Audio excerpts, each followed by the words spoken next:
ہمارے پاس جب لوگ آتے ہیں اور وہ داخل طریقت ہوتے ہیں تو ہم جو بنیادی چیزیں ان کو بتاتے ہیں تو ان میں سے ایک چیز یہ لازمی بتاتے ہیں کہ رزق پاک نہیں ہوگا تو باطن روشن نہیں ہوگا. یہ بنیادی بات ہے.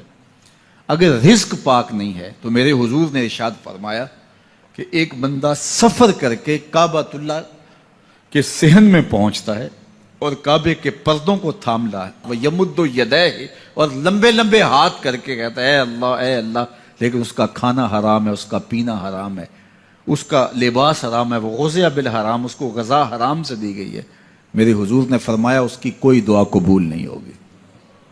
سفر کیا, جنگل پہاڑ کاٹے, سمندروں کو پاٹ کر کے آگے گیا, ہواؤں کے کلیجے چیر کے آگے بڑھا, مہینوں کی مسافتیں طے کر کے گیا اور کعبۃ اللہ کے سامنے کھڑا ہے, سین حرم میں مطاف میں کھڑا ہے, لیکن اس کا جسم حرام سے پلا ہے. اس نے جو پہنا ہے اس لباس کا تانا یا بانا حرام کا ہے, اس کو غذا حرام کی دی گئی ہے, اس نے پیا حرام کا ہے, اس نے کھایا حرام کا ہے, تو پھر اس کا یہ سارا سفر رائے گاں چلا جائے گا, اس کو کچھ نصیب نہیں ہوگا. تو سب سے پہلی شرط اس عنوان سے عقل حلال ہے. اس کے بعد پھر صدق مقال ہے کہ آپ کی زبان جھوٹ نہ بولے.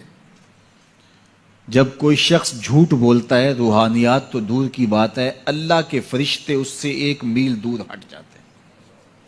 جب کوئی شخص جھوٹ بولتا ہے تو حدیث پاک میں آتا ہے اس کے منہ سے ایک خاص قسم کی بدبو نکلتی ہے.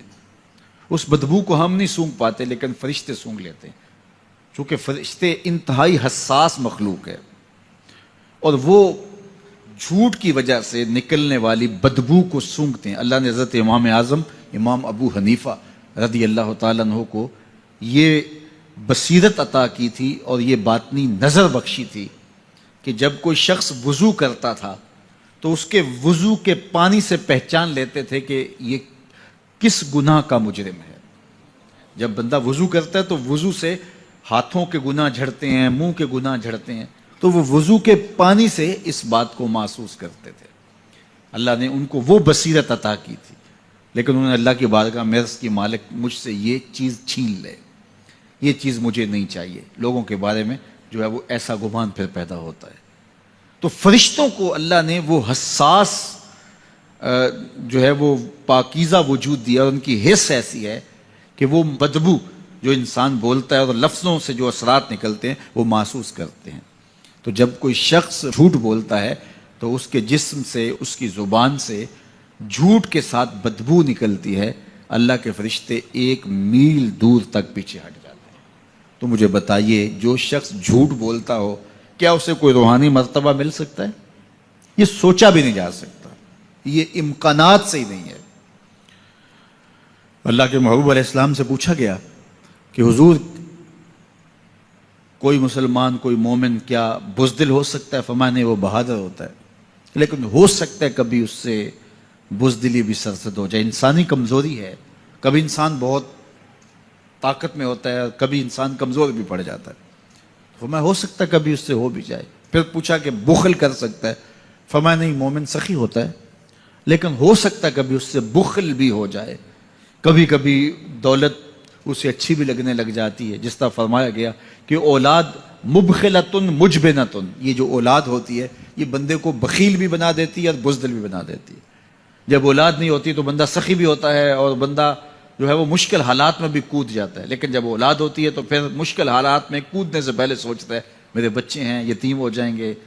اس کو یہ خیال آتا ہے, پہلے ایسے مال لٹاتا ہے لیکن اولاد ہو جائے تو پھر وہ اولاد کا سوچتا ہے کہ ان کے لیے کچھ میں جمع کر لوں.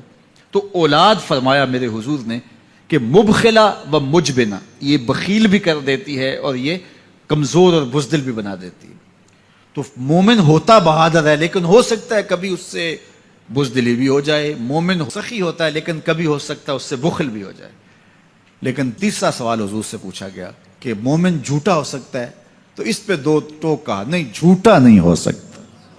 یہ نہیں ہو سکتا کہ مومن ہو اور جھوٹا ہو, وہ سچ بولنے والا ہوگا. تو عقل حلال اور صدق مقال, یہ 2 خوبیاں جو ہیں یہ اہل اللہ کا ترائے امتیاز ہے, اور یہ مجھے اور آپ کو اختیار کرنی چاہیے. حضرت خلیل اللہ جب وادی غیر ذی زرع میں سیدہ ہاجرہ اور ان کے معصوم نونہال کو چھوڑ کر کے جانے لگے. ایسی وادی جہاں حیوانی وجود بھی نہیں تھا، نباتات بھی نہیں پائے جاتے تھے، پانی کا ایک قطرہ بھی دستیاب نہیں تھا. کالے سیاہ محیط پہاڑ جیسے فولاد پگھلا کے ڈال دیا ہو. وہ وادی جہاں دن کو بھی خوف آئے، وہاں حضرت ہاجرہ نے راتیں بھی گزاری. کتنا دردناک لمحہ تھا. جب سحری کا وقت ہوا، حضرت خلیل اللہ دعائیں دے کے رخصت ہونے لگے. حضرت ہاجرہ سلام اللہ نے آگے بڑھ کے اپنے شوہر نامدار کا دامن پکڑ لیا. تمسکت بِأَزْيَالِهِ، دامن پکڑ کے بولی، میرے شوہر نامدار، اس محیب وادی میں، اس پہاڑوں کے دامن میں جہاں دن کو بھی خوف آئے، نونہال معصوم کے ہمراہ مجھے چھوڑ کے کہاں جا رہے ہو؟ حضرت خلیل اللہ نے کوئی جواب نہیں دیا. پھر قدم اٹھایا تو زوجہ نے پھر دامن پکڑا، پھر وہی سوال، پھر کوئی جواب نہیں آیا. تیسری مرتبہ دامن پکڑا، خلیل اللہ کی جانب سے کوئی جواب نہیں آیا. تو خاتون خود بولی، کیا اللہ کا حکم تو نہیں؟ تو حضرت خلیل اللہ نے کہا، نعم، ہاں اسی کا حکم ہے. حضرت ہاجرہ نے دامن چھوڑ دیا، کہا جائیے، خیر سے جائیے، اگر اس کا حکم ہے وہ ہمیں ضائع نہیں ہونے دے گا.